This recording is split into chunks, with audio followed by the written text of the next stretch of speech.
Bienvenidos a otro capítulo más de Diálogos Sensoriales. En esta ocasión estamos de nueva cuenta en vivo. Estamos, como pueden ver, con Karen Graves. And Karen, thank you so much for accepting this invitation to share your sensory thoughts, your history with us. Thank you so much for this. Yeah, thank you for having me. It's a pleasure. Yeah, sometime since we met the first time, right? We were speaking at the lunch that it was like 13 years ago, something like that. So yeah, something. Yeah, we've known each other for a while. Right, and it's a pleasure to spend this time with you. Yeah. And I want to start with this first question that is, why did you came to sensory? Why sensory evaluation? Yes, so it took me, my whole college career was a journey. So it took a while before I found sensory. And I found it by taking an introductory to food science course, where sensory was one piece of that. Okay. And then I started working in the undergraduate lab as a sensory student. And I helped out some of the graduate students preparing samples and getting ready for their panels. Okay. And that's when I really started to love sensory and see more of what it was about. And then at that point, when I graduated from undergrad, I knew I wanted to learn more about sensory. Okay. And then I decided to pursue a master's in sensory. Where did you make the master? University of Illinois in Urbana-Champaign. Okay, wow. Mm-hmm. And do you remember that first time when you arrived to that sensory class and did you fell in love immediately or not necessarily? I'd say, I think I fell in love immediately. The people that were in the lab, the professor, everyone was just so welcoming. And it was, I think what really got me excited is it's the study of people. Okay. And how we perceive things and how changing the words or the questions can accidentally bias us, right, on how we would answer. So I think to me that's what's really exciting, is being very thoughtful on how we communicate, but then also how we ask questions as a researcher. Okay, interesting. Mm-hmm. And who was your first sensory professor? Dr. Barbara Klein was my first professor at University of Illinois, and when I was a graduate student, I was split between her and Dr. Sue Lee. So I was officially Dr. Sue Lee's first half student when she started. Yeah. And do you keep in touch with your professor or not? Well, Dr. Klein's passed, but Dr. Lee I just saw a couple weeks ago at IFT First. Okay. So it's a great place to connect with people. Right. Mm-hmm. So you are very connected with IFT at this moment. You spread the sensory voice, right? Mm-hmm. What is, let's say, if you have a favorite memory of your sensory life up to now? One of my favorite memories is when I was working at Kraft Foods on pizza. Oh. And we had this, such a hard category to work on. Right, yeah, too bad. But somebody has to do that. Someone has to do it. And there was a team, there was probably about 8 of us, and we had to travel across the U.S., so 5 cities in the U.S. and 2 in Canada, where we tasted pizzas from all of those places. Okay. And we have a picture somewhere where what we would do is we would go into a conference room in a hotel and just order in pizza from all the local pizzerias, some national chains, and we have a picture of the team with a pile of pizza boxes. I think the pile was taller than any of us standing. So, yeah, so that was a lot of fun. It was a great way to build teamwork, but then also learn a lot about the pizza category. Okay, and do you have like a bad experience with sensory in the sense of, I need to struggle with a client, or it was difficult for me to do that part of sensory? Do you have, or do you remember something like that? I don't have a specific bad experience, but just reflecting on my years, if I had advice for early career sensory folks, is find ways, first of all, find your why. Why are you doing sensory every day? Mm-hmm. Because every day is not going to be perfect, right? And we're going to have those challenges or setbacks, and that's okay. That's part of life, and that's part of growing as people and humans. And find ways to build resilience. What are those things or those cues that help you inside to keep going every day? Mm-hmm. So, we've talked about music earlier, right? So for me, music motivates me. Also, positive messaging and reinforcement also helps me. So that's what I would say. I don't have any specific examples, but just thinking back, like finding ways to help get through those. Right. And at the time you start sensory, I'm guessing that there were not many, let's say, software resources. You made, for example, ANOVA by hand, or maybe you start doing your randomization with random codes, for instance, using your calculator or Excel, I don't know. But what will be the major change in sensory since you start up to now? I think the automation, clearly, of tools, doing things faster, cheaper is just even more of importance lately. I think one area of evolution is this whole getting more standards on rapid profiling. Right. Because we need that faster, and we need to evolve with our clients, faster timelines and cheaper and quicker deliverables. Right. So I fortunately did not do a lot of hand calculations in my career. Okay. Of course, as a student I did, but I've been really fortunate to have some kind of system, even if it's bare bones. What's the more difficult part of doing sensory, in your opinion? Well, I think the fact we work with people, right? Okay. Either as panelists or as clients or stakeholders. To me, it's the fun part, but it can be challenging. Right. Because perhaps half your panel's out because they have a cold, right? They're sick, they're ill, and they just can't physically be a panelist. So, Right. We need them to do our jobs. So I think it's learning, how to work with different personalities and different team dynamics, which is also, to me, exciting, but it can be challenging at times. Right. Okay. That's interesting. So the people is the one of the core parts of sensory. Mm-hmm. So I mean people, because you need to train them if you are using panel. But then which will be the best part of doing sensory? The best part, I think, is when you see your product out there on the market, and hey, I was a part of that. I helped develop the ideal profile, to really get that thing out there, launched and on the market. And then I would say too, as a manager, seeing people that have been on my team, like now or in the past, right. and seeing them grow and develop, to me, I think that's just incredibly fulfilling, and seeing how others around you have, moved on to greatness and are doing their great things as individuals as well. Okay, and in this evolution you said about sensory, what was the biggest change before the pandemic and now after the pandemic? In your opinion, of course. Yeah, I think companies now are really taking a look at their resources and the departments that they have. So to me, it's a wake-up call, and this was happening before the pandemic, but you're seeing a trend where maybe there's not these really big established sensory programs as much anymore, and you're seeing these sensory programs with maybe just one to three people, right? So to me, that's a wake-up call where the sensory as a discipline, we need to become more relevant and be able to bridge the science with the sales pitch, so we're very easily can communicate to every level at the organization the value that we bring, and connect it to business metrics like top and bottom line growth. Okay. Now, the company you are working is a worldwide company, let's say. Is it the same style of doing sensory in the different places, or is you need to adapt depending the place, or what would be your perception in that part of sensory things in the different areas? Yep. So to me, the most critical part is having the entire global team understand the fundamentals of sensory. What is a spectrum panel versus a QDA versus a flavor profile. So, and that they understand, just the differences, right?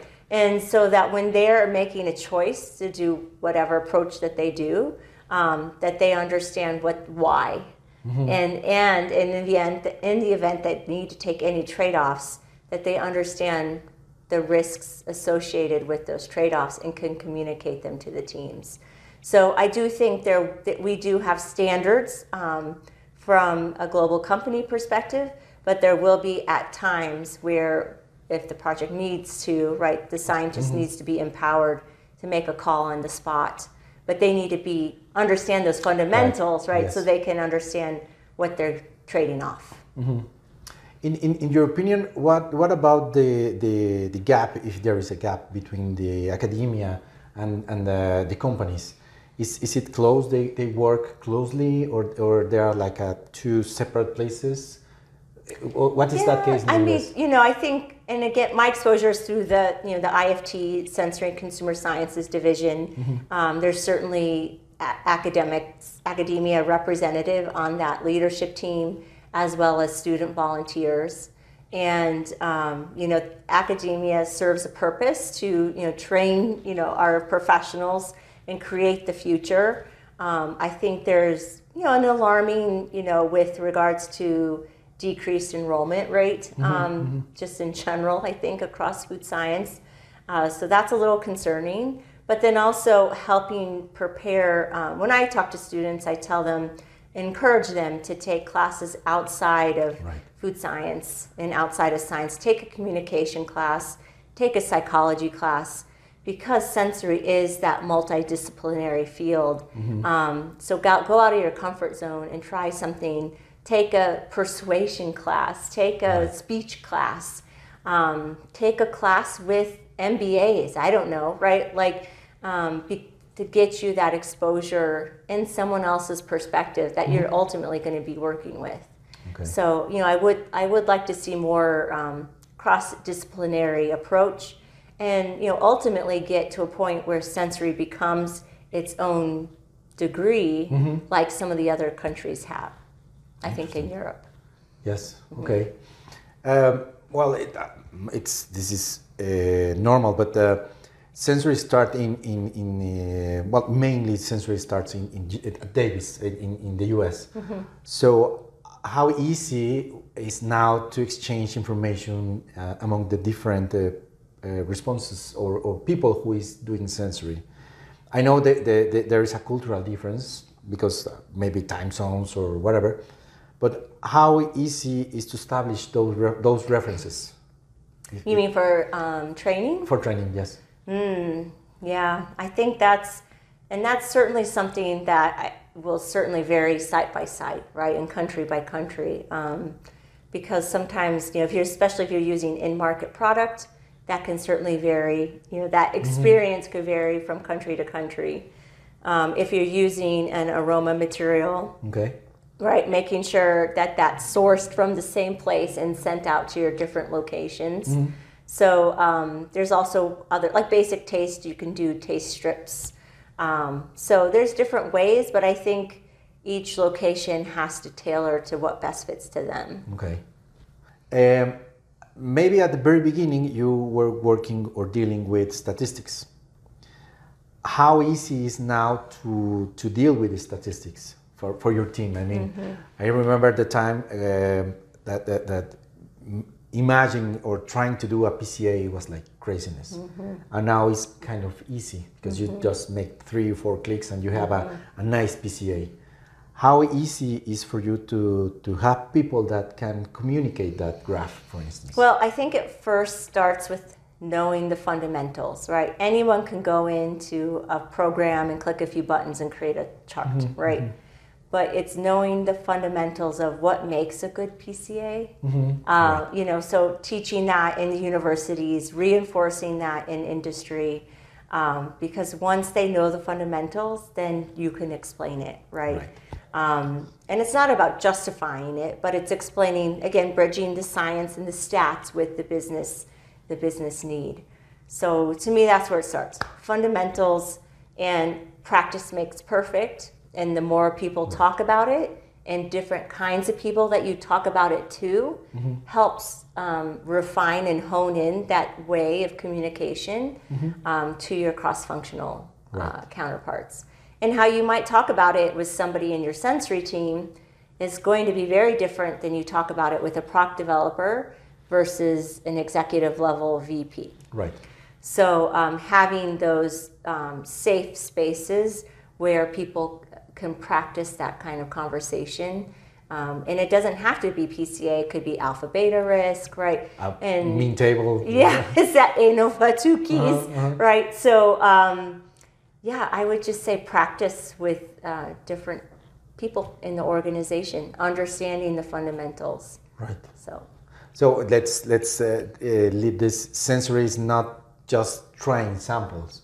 So you need to know the best practices, you need to know the methodology, and of course some statistics, but also a nice way to communicate the results, right? So that would be, if I can describe in a very global way the sensory parts, which of those parts are the key, if there is one key for a new people who is arriving to sensory? Yeah. Which will be the order in that case to understand? I'd say crafting the story is the number one important skill to hone. Right. And don't go take a science, how do I report my results, right? Don't take a class there. Don't, even like a training, there's training courses too, right? It's not only in academia, but once you graduate, there's many courses offered about storytelling with data. But I encourage you, just like we would tell our product developers, right? Borrow ideas from adjacent categories. Right. I encourage people to do that as well with their training. So, for example, I follow and have colleagues that are social media influencers. They are brilliant at crafting their story, right? They make money just from Instagram and TikTok, right? They can craft their story in 30 seconds. So find what's comfortable with you, right? Like maybe it's a marketing storytelling, maybe it's a focus group moderator storytelling, like a Riva, something like that. But look outside our craft of sensory, of food science, right? And learn from those people, because I think there's a lot to learn from them. Yes, some other way of thinking. That's interesting. Thank you. Let's move a little bit to a part of the interview where I will ask you some 2EFC questions. So there is no possibility to skip the answer. You need to decide for one of the other. Yeah. I will start with red wine or white wine. Red wine. Tetrad testing or triangle test. Tetrad. Forest or city. Forest. Burger or pizza. What was the first? Hamburger or pizza. Pizza. Traditional descriptive analysis or rapid methods. Rapid methods. I feel bad for saying. That's nice.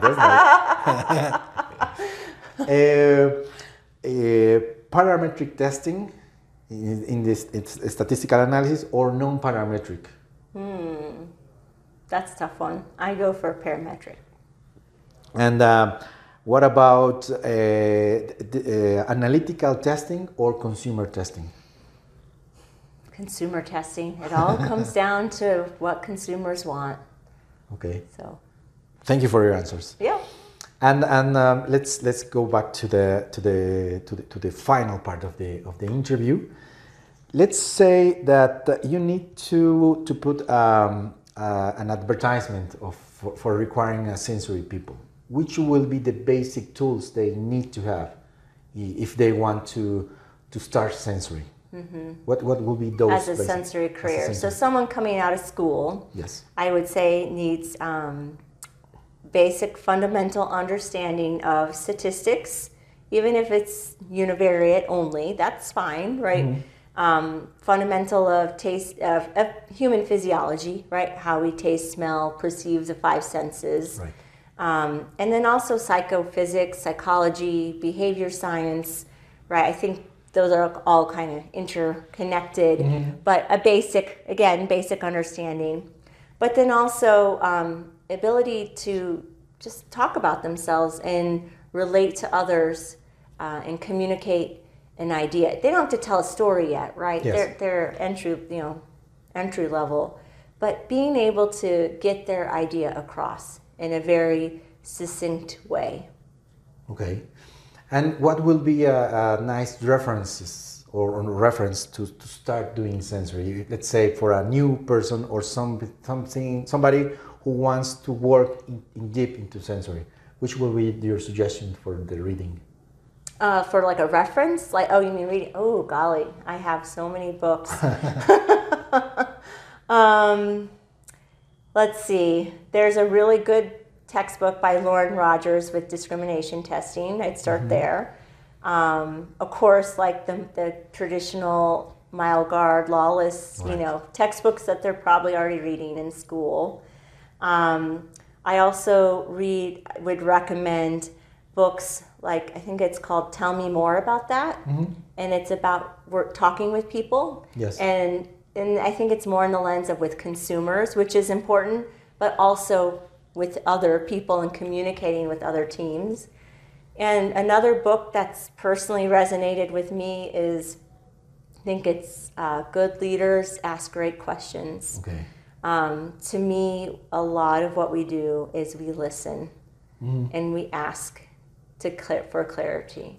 Right. So being able to craft the right questions and not making assumptions is a really important skill. Don't assume, yes. Yeah. So you got some technical books as well against soft skills.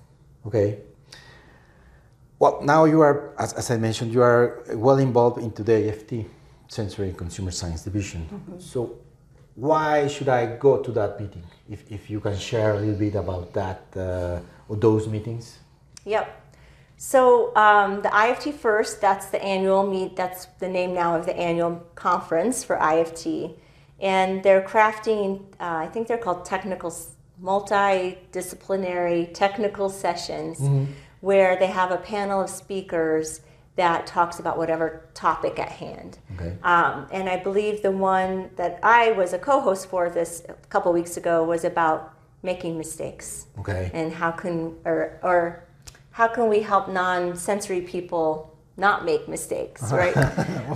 So a very important topic. And, to me, it's about learning a little bit, Okay. but mostly about connecting and making connections with people.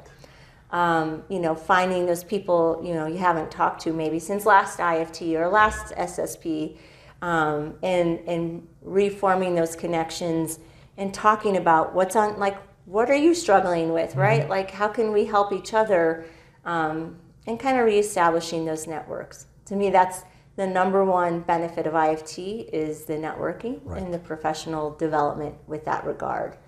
The technical sessions are great, and then also throughout the year, the IFT Sensory Division also offers webinars occasionally, and it's more or less a quarterly newsletter.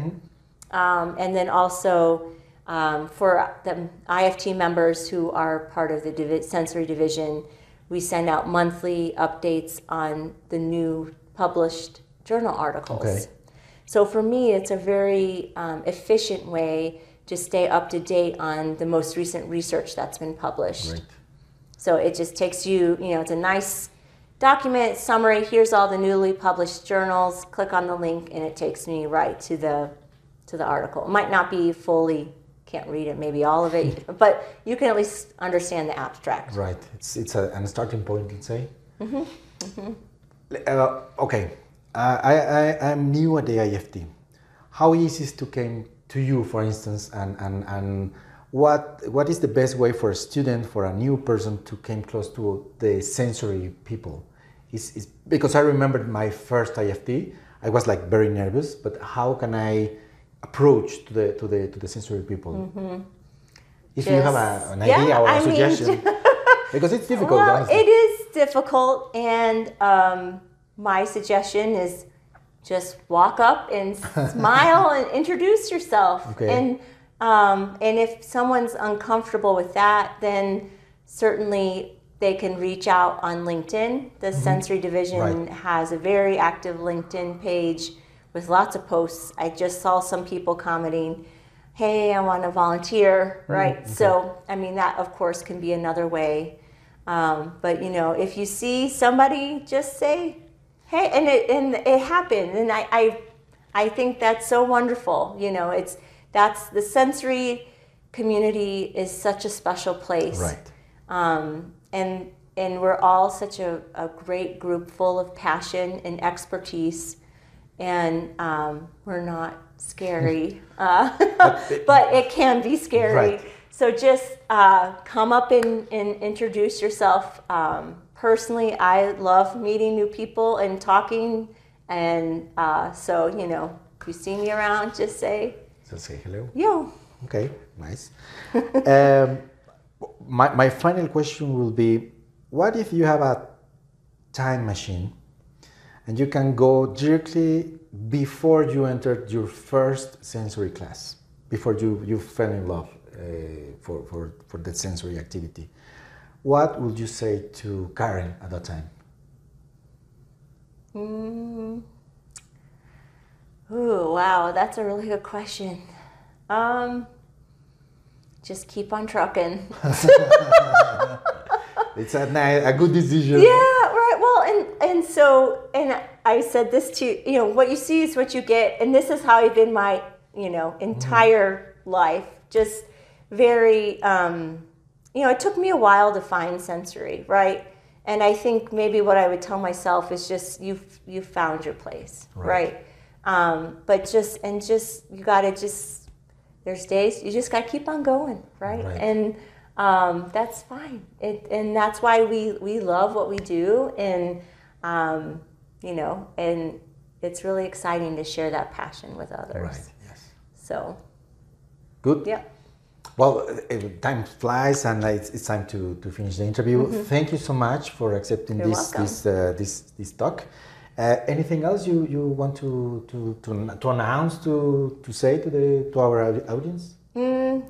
I think, you know, to the audience, I just, you know, follow your dreams, you know, and if you find something you like, just really explore it, you know, and just grab a hold of it. And just, to me, I think because we can have such the strong fear of rejection in our mind, right, that there's a lot of limitations because we just don't do. And I think, to me, the message is just go for it. I mean, like Nike, like Michael Jordan, just do it.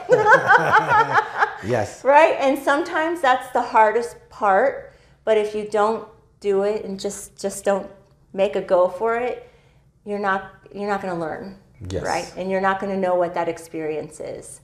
So that would be my advice. Just give it a go. Right, like they say, every big journey starts with a small step. So, yes. Thank you. Thank you for that, and thank you. Gracias a ustedes por visitarnos. Si les gustó, denle like y compartan. Si no, no digan nada. Thank you again, and see you next time. Okay. Maybe the next IFT. Why not? Okay. Absolutely. Thank you. Thank you. Bye bye. Ciao.